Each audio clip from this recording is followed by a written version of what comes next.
Welcome back to our channel. তোমরা দেখছো শৈরাখী সানফান্ডে। তো সানডে মানেই ঘুরতে যাওয়া, আর ঘুরতে যাওয়া মানেই তোমাদের সাথে সেটা শেয়ার করা। তো বন্ধুরা, তোমরা তো ভালোই আছো, আমরাও ভালো আছি। আর সবার প্রথমেই জানাই তোমাদেরকে অনেক অনেক ধন্যবাদ। তোমাদের জন্য আজকে আমার চ্যানেলটি অনেক দূর এগিয়েছে, আর আমারও ভালো লাগছে অনেক নতুন বন্ধুকে পেয়ে।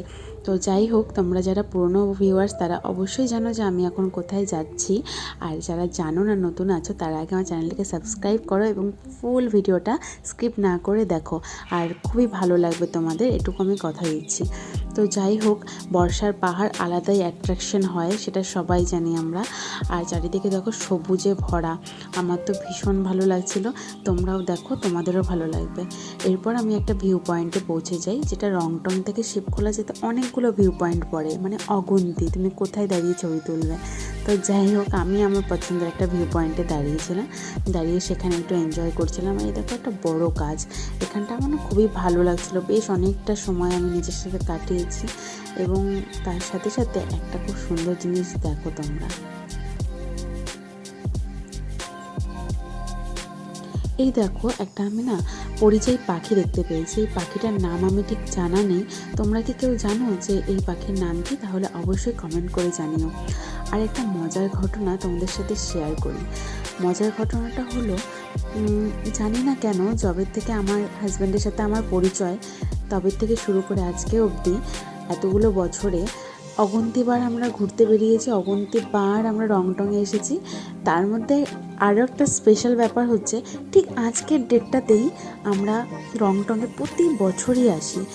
এটা কিন্তু ইচ্ছাকৃতভাবে নয় যে ডেটটা দেখেই আসা হয়, বাট কোইন্সিডেন্টলি সেটা মিলে যায়, আর ডেটটা সেম দাঁড়ায়। আর আমি এটা জানতামও না, যখন আমি এডিট করছি ভিডিওটা তখনই দেখলাম, তাই ভাবলাম তোমাদের সাথে শেয়ার করি।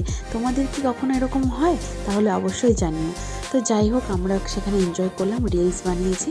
আর আমার ইনস্টাগ্রাম আইডি হচ্ছে shivkhola177। তো সেখানে গিয়ে তোমরা দেখতে পারো, আর এছাড়াও আমি শর্টসও করেছি, সেগুলোও দেখতে পারো। তো যাই হোক, আমরা এখন ফিরছি, এবং ওয়েদারটা না খুবই সুন্দর ছিল, আমার খুবই ভালো লাগে এই সময়টা। তো যাই হোক, ফিরতে ফিরতে একটু সন্ধ্যা পড়ে যাচ্ছে।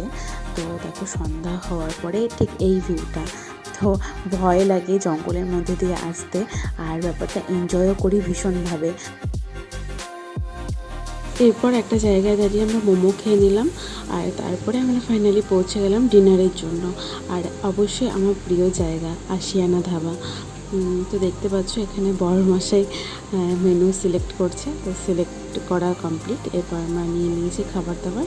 আর খাবারে ছিল, মেনুতে ছিল মশলা কুলচা, চিকেন বাটার তন্দুরি মশলা, চিকেন ভর্তা, আর বাটার তাওয়া রুটি। আর সবথেকে বাজে যেটা লেগেছে, আমি লাস্টে নিয়েছিলাম জিরা রাইস। আমার একদম বেকার লেগেছে, কারণ আমি না কোনো দিন জিরা রাইস খাইনি, দেখেই আমার ভালো লাগতো না।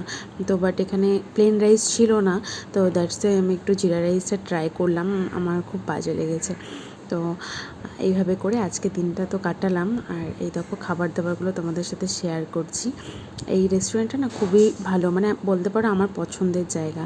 আর বেশ অনেক দিন, 1-1.5 মাস পর হয়তো এখানে ডিনার করছি, আদারওয়াইজ স্ন্যাক্স খেতে এখানে আসি। আর তোমরা যারা আমাকে আগে থেকে ফলো করো তারা জানোই যে আমার একটা সার্জারি হয়েছে, তার জন্য খুব একটা বেরোনো হয় না। তো আজকে আমার খুবই আনন্দ হয়েছে, আর এইভাবে করেই দিনটা কেটে গেল। যাই হোক, তোমরা ভালো থেকো, সুস্থ থেকো, আর তোমাদের সাথে দেখা হচ্ছে পরের ব্লগে। আর এই ব্লগটি কেমন লাগলো অবশ্যই জানিও, আর সাবস্ক্রাইব করে দিও। Bye bye.